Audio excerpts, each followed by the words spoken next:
I know some of y'all are not gonna like this, but I'm okay with that.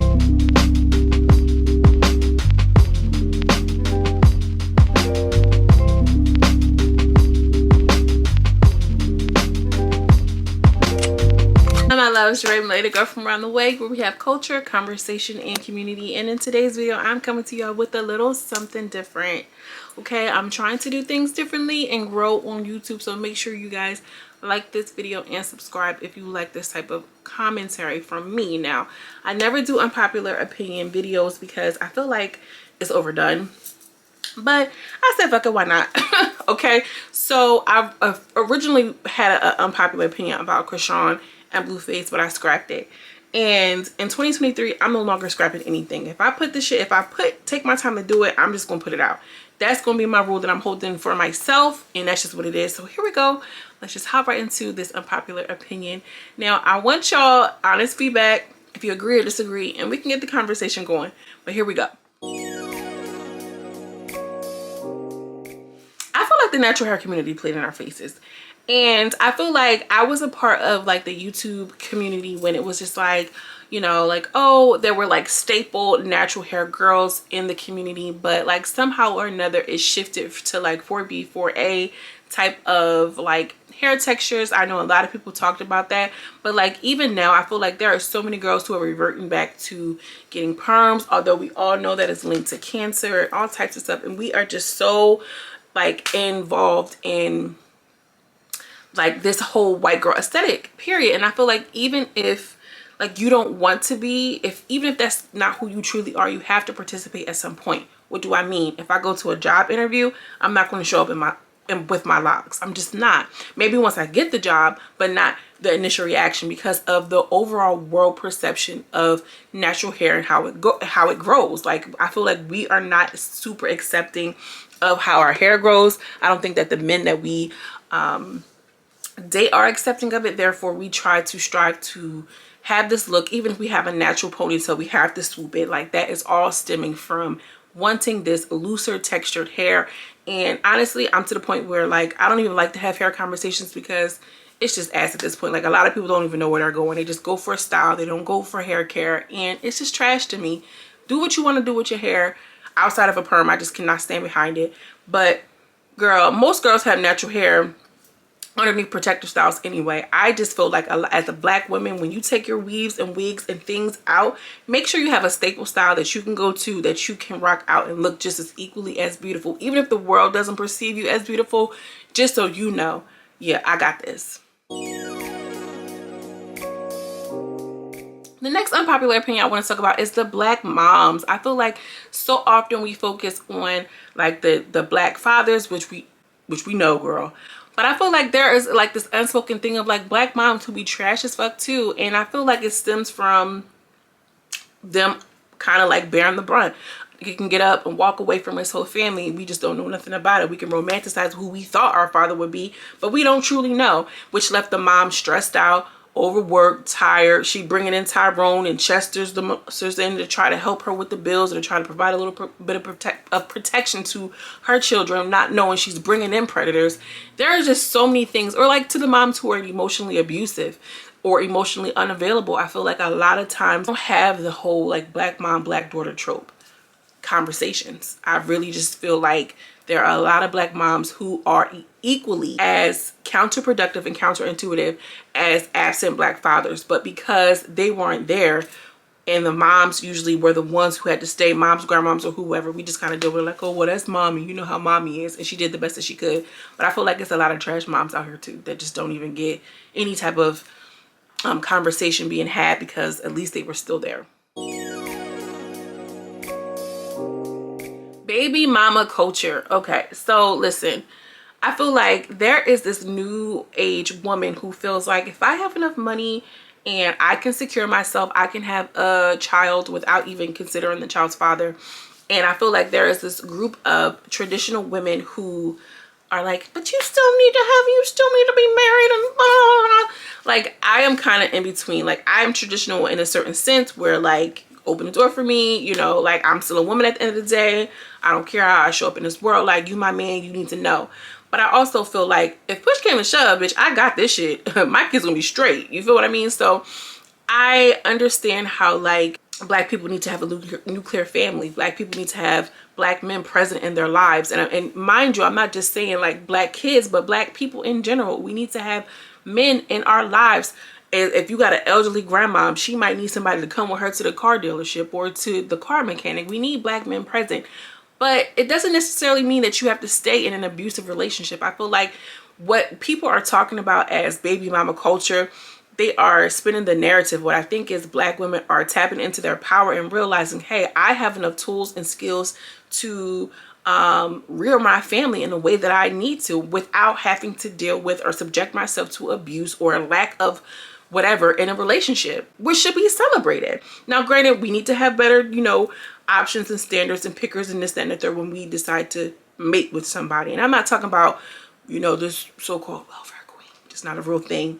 But just for context, like who just out here popping on. I'm talking about the girls who went to school, did what they were supposed to do, decided to have a baby, the shit didn't work out, and now they're a baby mama. Or maybe she was married and now is a baby mama. Like whatever the case may be, like there is so much judgment that happens within the Black community surrounding moms, baby mamas, baby daddies, whereas these Black men just go off and do whatever, where it's like, now, oh, you're just a baby mama. Well, what about the baby daddy? Baby daddy, who the fuck is he? You get what I'm saying? Like, if I'm a baby mama, then where's the father? He's the baby daddy. Like, I just feel like Black women are so harsh with themselves, and then it's like I'm just holding myself to a higher regard and a higher esteem, which I get and I dig, trust and believe. It's never given low self-esteem and self-worth, but it comes off as like you are condemning others. You get what I'm saying? Like, that's not gonna make me be like, oh, okay, yes, sis, I get what you're saying. Like, just extend a little bit of grace to women who are out here trying to figure it out, especially young girls. Stop. We also how y'all chew Keke Palmer up, which you know what I'm saying, as Candy say, if I would take care of everybody in this room, I could. You get what I'm saying? Like, she gives very much that, and we all drag Keke when it's like, what if she don't want to marry this man because she lives in a state where if something goes wrong, she's gonna be taking care of him, i.e. Wendy Williams. Like, there are so many other factors, not to mention that women are more educated, women are like, you know, in some cases making more money than most men their age. Like, girl, not everybody want to be tied down like that. It's just more reasons than one, and I just feel like instead of trying to be on this pedestal, because I feel like a lot of this is coming from women who never even had children, so don't even really know. But how about you be a part of the village then? You get what I'm saying? Like, let's kind of have some unity versus just being so divisive. That's all I'm saying, period. If you so concerned with the kid and the baby dad not having a father, then show up, sis. Pull up on me. The next thing I want to talk about is colorism. Now, this is not going to be unpopular opinion, Black people edition, without talking about colorism. Listen, y'all, I am gonna get a little bit personal. Obviously, I'm a brown skin, dark skin, whatever, however y'all wanted to classify today or tomorrow.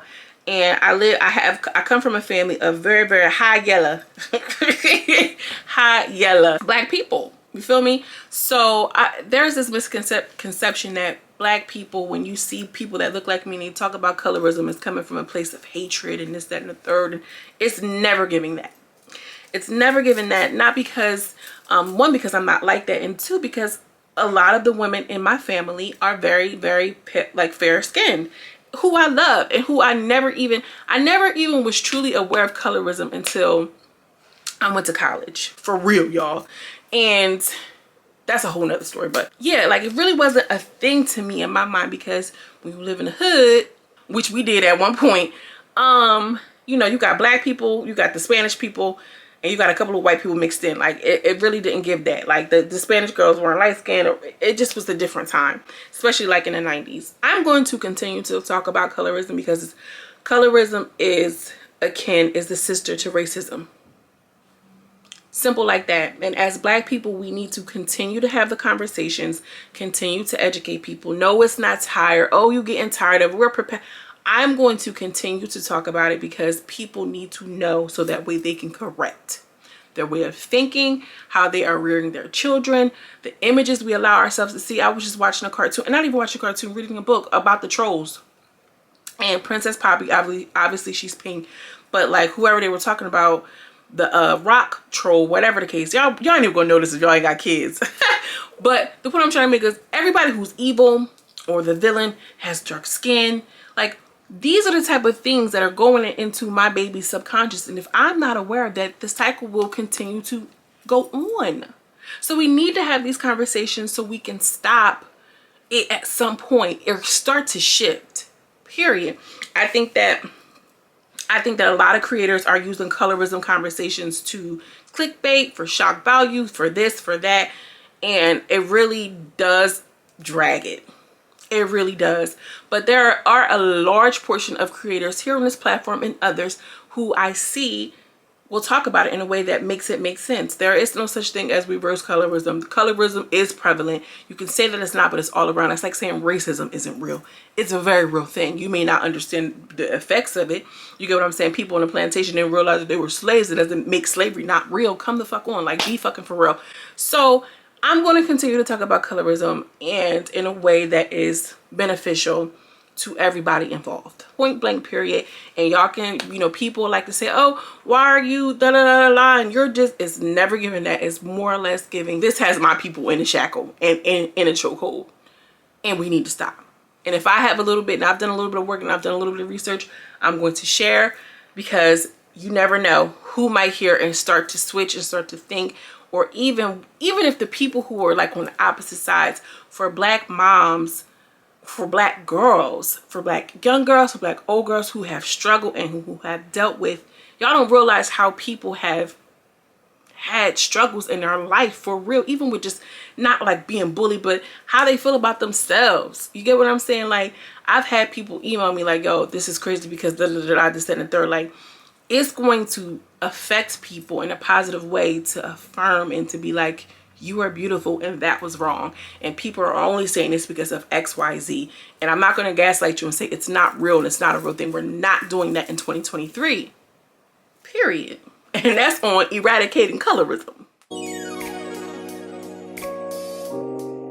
The next thing I want to talk about, Black People Edition, is motherhood, y'all. And I know we just had this whole conversation about the baby mom thing, but like, I feel like Black moms really don't have a lot of resources, really don't have a lot of support when it comes to dealing with topics of postpartum depression, how your life changes as when you become a mom. You are no longer the person that you want to be. You will never be that person again. You are in this new role as the baby is born. So is a mother, literally. And I feel like sometimes, like, there is this whole notion of people like, oh, I'm never going to have kids. And moms who do have children be like, oh, well, you're just saying that you don't know. You know, if you don't want to have kids, don't have kids. Because let me just tell you, it's a lifelong commitment. And it's just a level of stress that you just would not imagine. Like, I'm not going to lie. Motherhood is ghetto a little bit. Like, it's very much, well, we're not going to say ghetto, but y'all get what I'm saying. Like, it's hard. It's hard as fuck. And I feel like we're not having real conversations about like, oh, you're having a baby, hashtag Mamiana, oh, it's so cute. Girl, this shit is real. And especially if you raising Black kids, girl, it's real. The healthcare professionals, how you get treated.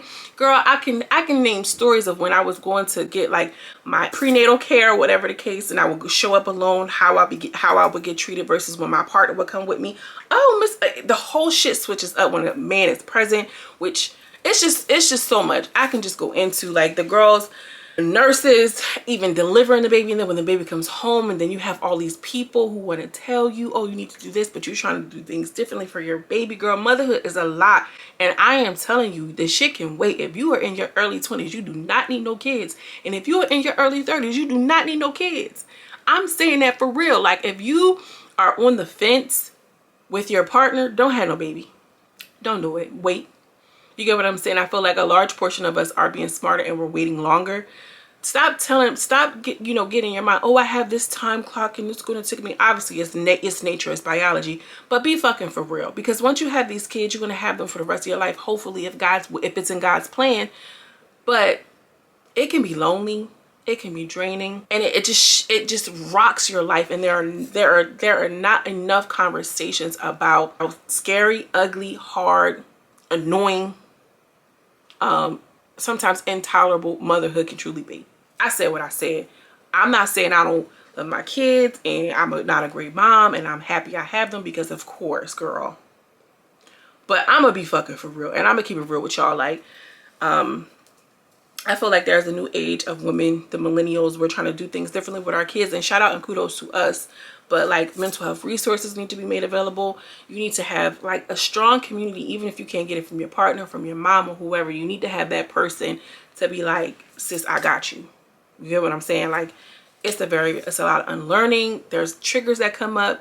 If you've had like a harder childhood, so much happens when you have a baby. Like, damn, like I'll give y'all an example. I'm a Scorpio by nature. I like detective stuff, Criminal Minds, you know, the killer came into the bedroom. I used to thrive. That was like, you know, self-care for me, bitch. Like, I'm, you know, sitting here chilling, watching my show. But like, now that I've become a mom, like, I'm so filled with anxiety, which I know is like, I had postpartum depression, hopefully, you know what I mean? Postpartum anxiety, all those things. Like, I can't even watch that anymore. That was a huge part of who I was. I just can't, because I can't even wrap like, I don't even need it in my mind. You get what I'm saying? Like, I just can't even do those things anytime. I can't even watch the same things I used to watch. Like, shit has changed physically in my body and mentally in my mind. That's all I'm going to say. Motherhood is for real. It's for real, bitch. I think a lot of us be delusional. We be real delu when it comes to having these babies. Like, girl, if you feel me, you feel me. The girls that get it, get it. The ones that don't, girl, I'm happy for you. And I'm glad that whatever. But, you know, it is what it is. Move right along. At least I want to talk about the foundational Black Americans and this whole like Black, you know, the African debate. I feel like this is kind of new. I feel like this is new. I feel like the Africans have found their power. They found their voice, and it's sickening to a lot of us foundational Black Americans. Like, when I was growing up, I didn't even know the term of foundational Black American. We were just Black. You know what I'm saying? Or African American. Now, I think that there's a new wave of like, you know, Africanism that's happened where like, no, I'm Nigerian, no, I'm Ghanaian, I'm this and I'm that. And we see those girls who are coming up, and it's like, yeah, I'm putting on for these type of girls. I'm first generation this, and they do have a different air about them. They just really do. They are different culturally. I think now as Black Americans, we lean more into our Black American identity, and we've kind of separated ourselves from being African. And I feel like Africans had a large part in that, because they wanted to be different too. They wanted to be treated as, you know, the ideal immigrant type of situation. They work harder, they're smarter, they're this, they're that, because they come from different backgrounds. I am more of a Pan-Africanist by nature. That has been by who I truly have been. You know what I'm saying? Like, but at some point in my early 20s, I used to feel like I would not even date like a Black American guy. I didn't want to date. I didn't even want to deal with like niggas from around the way, because they were uneducated. I felt like they were just not going anywhere in life. I just didn't even want to. I only dealt with Africans, specifically Nigerians, or like Haitians. Like, I just did not want a Black American, because I felt like y'all on a different trajectory. You get what I'm saying? And I feel like those perceptions have shifted. One, personally, in myself, I mean, that was trash to think about. You know what I mean? Like, you know, honestly, I'm just sharing with y'all, but it was trash. And now we're starting to see like no, Black men have value, and this is I was under this indoctrination that they were a certain type of way. And I feel like we should be able to celebrate each other. You know what I'm saying? Culturally, we're different, but in a lot of ways we are like. Africans have influenced Black American culture, and Black American culture have truly influenced Africans. If you think and talk or listen to interviews from people who are in Africa, they watch all of us hip hop shit. They watch all of that stuff, and we're heavily influenced by them, like genetically. So I don't understand the beef. I don't understand the hierarchy. I think that they have a different mindset when it comes to opportunities and this, that, and the third. But because we built this land, our blood is here in this soil, it feels differently from us. They feel like, yeah, we about to come get this shit, and y'all over here crying over this. You get what I'm saying? So I just feel like there needs to be more dialogue and conversation with the Black girls, the African girls. You know, like, we need to kind of like bridge that gap some more. Not even sound like a lot. Shout out to all my African sisters. But that's my quick little unpopular opinion, Black people edition. What most resonates with you? Drop down in the comments and let me know if you like this style of content, because it's a little different for me. Y'all know I do reviews, but I want to do more. I keep saying I want to do more, and I'm eventually going to get around to it. Make sure y'all like this video because it helps me on the YouTube algorithm. As always, I'm sending you much love and much light, and I will see you in the next video. Peace.